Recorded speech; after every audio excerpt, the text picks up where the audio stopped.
Thank you very much. Good evening, everyone.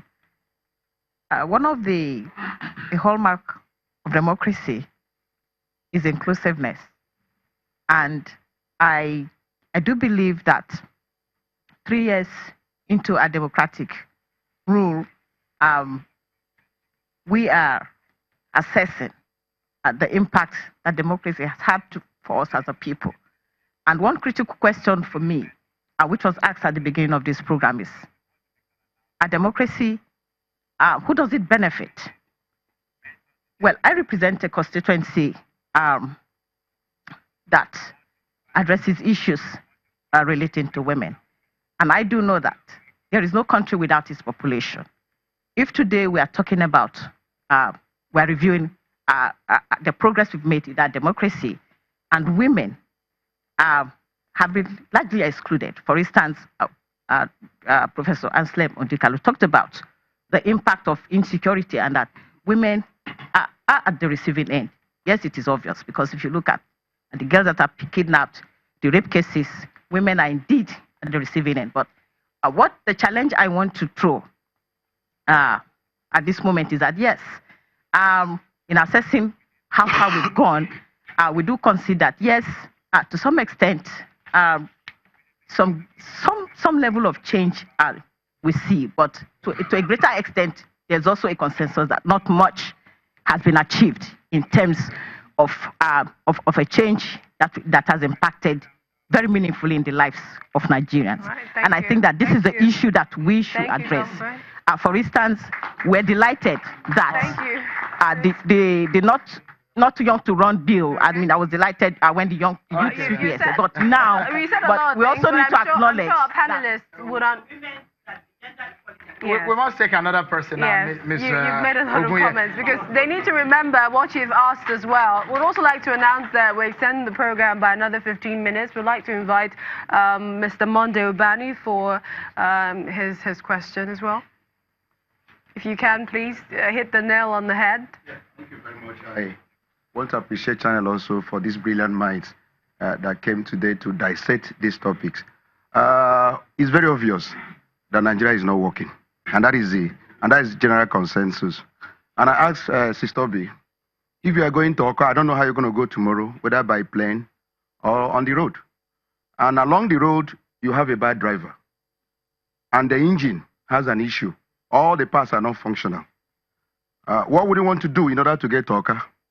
I mean, we are talking about 2019 is around the corner, and the young ones all over, they want to take over Aso Villa. But the point is that the structure has an issue. We also have bad leadership. What do we do as a nation in order to ensure that we get our destination? The world is running. Nobody's waiting for us. So what do we do? Yes. Bad driver, bad engine. All right. All right, then. So, okay, then let's get the responses from our panel.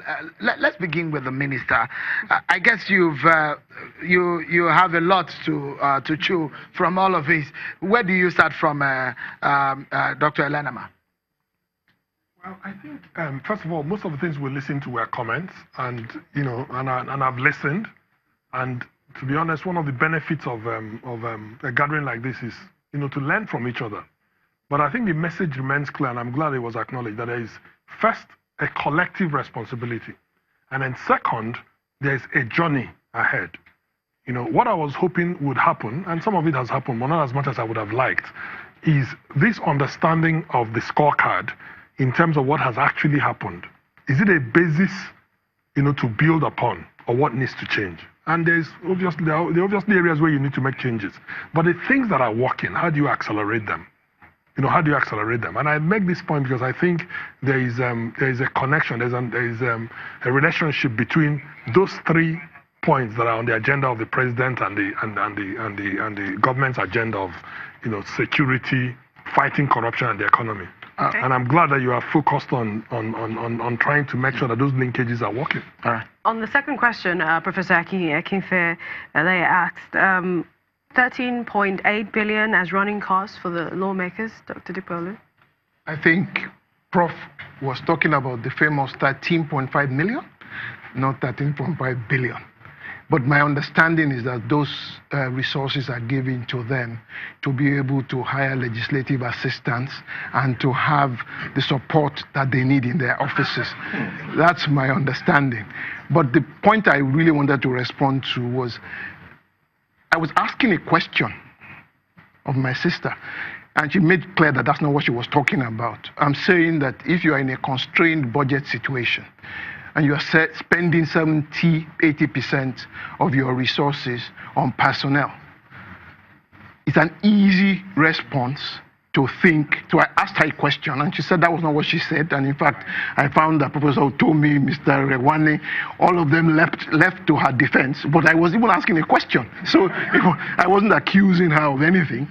It was just a question. So I wanted to make that clear, that it was a question that I was asking. Okay, Professor Dikalu, on the question of, they say we're fighting corruption, the issue of plea bargain.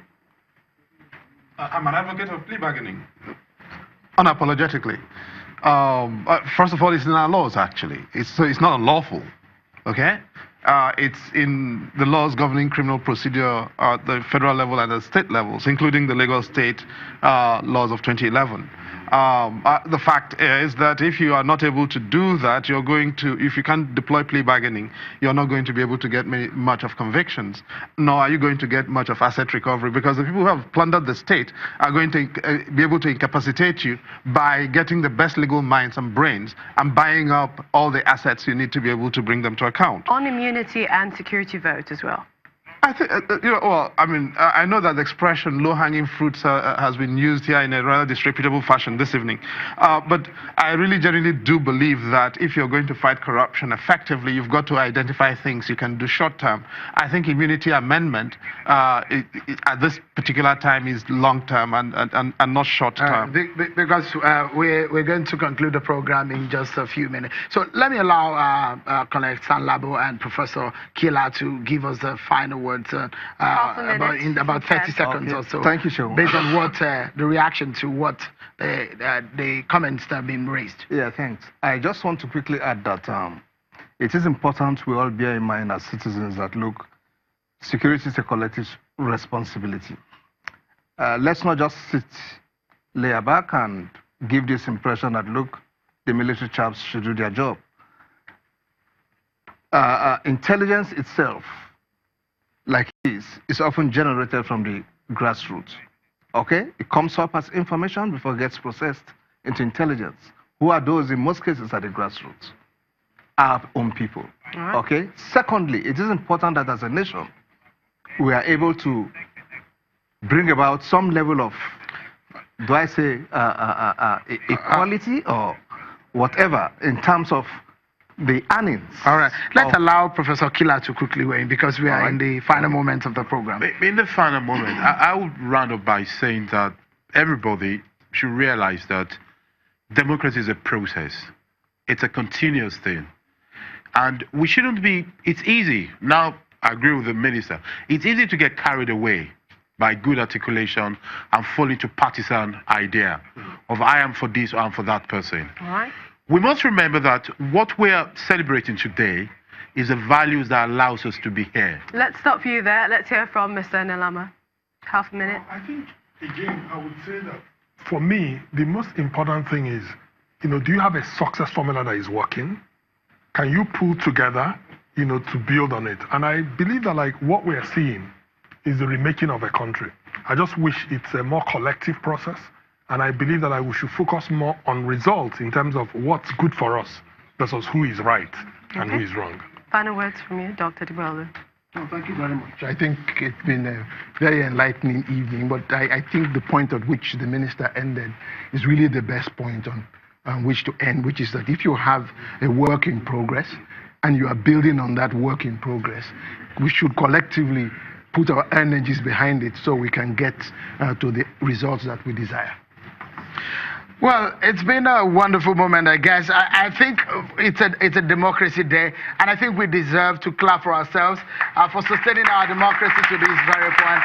And we must start by thanking our guests tonight on the program, from Dr. Oke Elelama, Minister of Trade and Investment, Professor Kila, thank you so much, Colonel Stan Labo, Professor Odin Kalu, and Dr. Adeyemi Dikpeolu. A lot of our guests on the program, the panelists, are also in the audience, from Professor Patu Tomi, Mr.